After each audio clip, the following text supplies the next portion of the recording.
quirkier side of life. The Todd Starnes Commentary.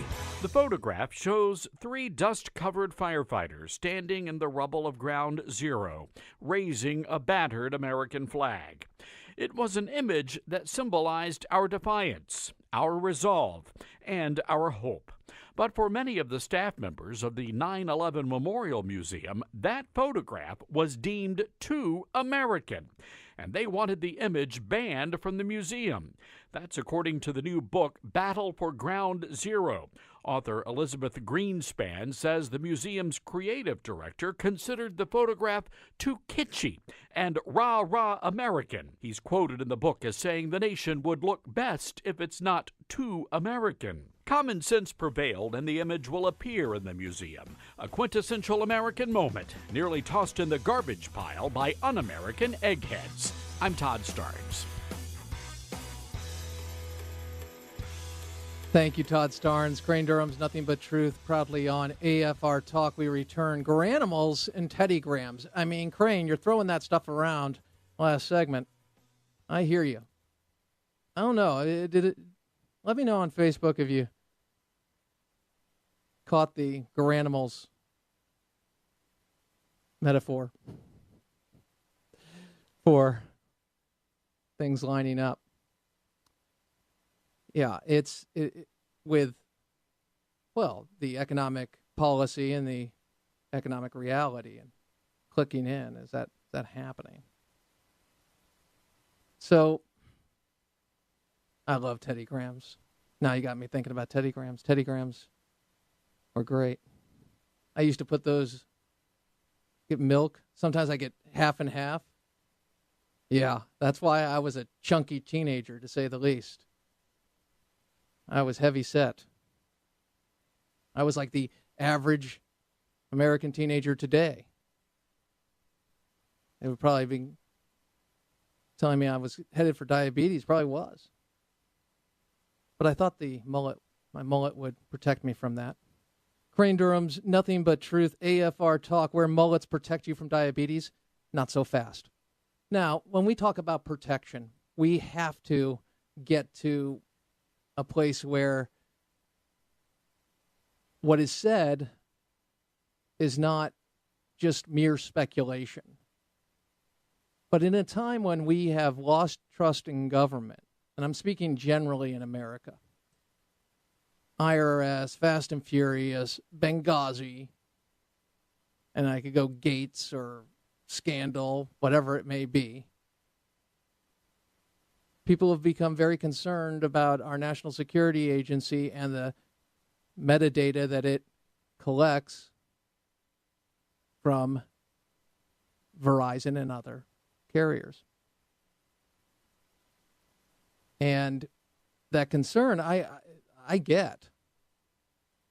And politically, it's a very tough place to be, because you're dealing with people that are making accusations like Edward Snowden, claiming things, and Glenn Greenwald.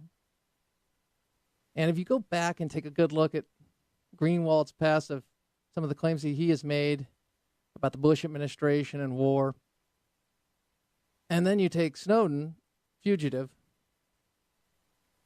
you have to evaluate those claims. Yet we do have people within our government saying, you know what, I'm concerned about this, especially in light of what's happened in the past with this administration.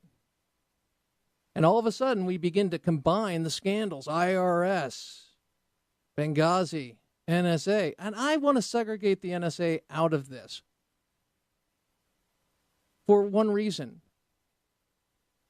It's not at that level with the information we have. In fact, we have the safeguards in place, and people are pursuing the stories on the claims that the safeguards have been breached regarding our emails and phone calls. With that in mind, there is a divide between the Republican Party. Thank you, Captain Obvious Crane Durham, that we are seeing, and it's becoming more pronounced. Leaders, Rand Paul, and Senator Ted Cruz. Both. I like them both. And then Marco Rubio and Chris Christie. And I like Rubio. And there are times I like Christie. Last week, Chris Christie took a swipe at Rand Paul when asked about him, when he was making comments about the NSA program and the programs that have been in place through the Bush administration and President Obama and renewed. This was speaking to 2011. The law was renewed. People, no problem. But in current climate, everybody's saying, wait a second, they have a lot of information. Are they misusing it? So Peter King was asked about that by Candy Crowley. And specifically, where is the Republican Party? What is the real Republican Party? After King defended the NSA program and was critical of those who are taking issue with it. Here is Peter King, Republican, New York, and the House. Roll it.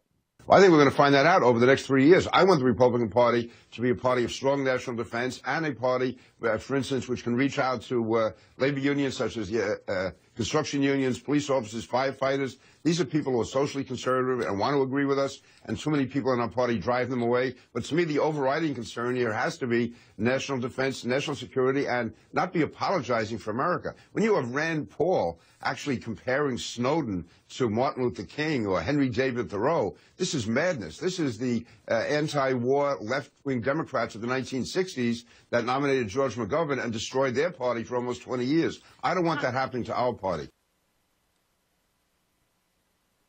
One of the things that is used, and I don't like it when anybody does this, is the emotion connected to the issue and saying that this person wouldn't have this policy if they had to face certain people. That was made by Chris Christie, saying Rand Paul needs to talk to the people who suffered on 9/11, the widows. And I think Rand Paul certainly would have the same policy and look them right in the eye, because I believe people are sincere in their beliefs. I'm not casting aspersions on their beliefs or motivations. But then we go back to, what is the truth? Have your emails, are people going through them? Are they listening to my phone calls? Well, of course they are. AFR Talk. They got to keep an eye on the enemy, right? I kid. Nonetheless, this weekend we did have an opportunity to hear from the chairman of the Homeland Security Committee in the House, Mike Rogers from Michigan, and he was asked, has the NSA invaded our privacy, by Bob Schieffer? Here is the chairman yesterday. Roll it. I don't believe they have. And here's the problem. So you have this collision of really bad ideas and federal government overreach when it comes to the IRS and this new data hub that they're trying to bring all your sensitive personal information on one side of the federal government. And I have real strong concerns about that as well. This is very, very different. And remember, this came about after 9/11, when we found out afterward that terrorists that we knew about overseas had called somebody who was a terrorist but living in the United States or staying in the United States. He ended up being the person that got on an airplane and flew into the side of the Pentagon. We said that gap, that hole that we don't have the ability to say, who is that person talking to in the United States? We need to fill it. So what did they specifically do, Mr. Chairman? Roll it. So here's what they did. They said, hey, let's, this is the intelligence community, let's take these phone numbers. These are records that the phone company already has, and it's a billing record, just to from, no names and no addresses, and let's just hold them in a place, have very strict requirements that it has to have a counterterrorism nexus to even put a phone number in, so we could determine who is this terrorist overseas talking to. Again, even if they put the number in, Bob, when a number comes out, there's no name or no address to it. And that's why there's 0 privacy violations on this in its entire length of the program, and 54 disrupted terrorist plots. You know, it's overseen by the court, by the legislature and the executive branch. No other program has this much scrutiny with very little information. There's more information in a phone book than there is in this particular big pile of phone numbers that we used to close the gap. We, the intelligence services, closed the gap that we saw didn't allow us to catch someone from 9/11. Okay, laid out pretty clear about the safeguards. Now, I've said this, talked about it, but I wanted to, it's good. It needs to be reiterated by the chairman. Now, Senator Udall, who has a bill with Senator Wyden on the NSA surveillance program, was also questioned by Bob Schieffer, who did a pretty good job, by the way, of questioning both Chairman Rogers and Senator Udall. He talked about things getting very close to being unconstitutional. But Schieffer said, do you have any evidence of things being violated? And are you only talking about what could happen? All right, roll it. There's certainly the dynamic of what could happen, Bob, but literally the NSA, and look, there are patriots there everywhere you look. The people in the NSA are working very hard to protect us. But right now, they're literally collecting every phone record of every American and holding that in a database.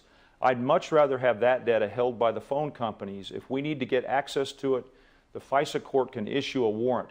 That's how the police operate. That's how the FBI operate. That's how we've operated in America in the past. We don't need the NSA to be collecting in bulk all of these records of innocent Americans. It's not effective.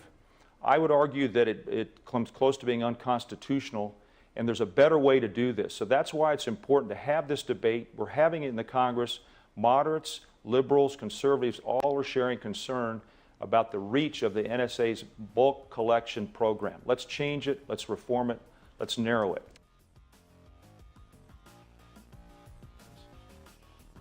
But the role of the federal government is to protect us.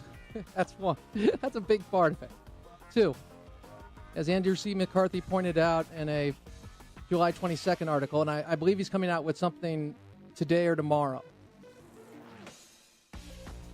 When we talk about Fourth Amendment rights to privacy to shield phone record usage that belong to a third party, non-Americans outside the United States do not have constitutional rights, period. I'm reading quote. Not against data collection or eavesdropping. The absence, well, I'll get to the other. There is strict oversight of this program. Nonetheless, it's a healthy conversation to have. Brain Durham's Nothing But Truth, AFR Talk.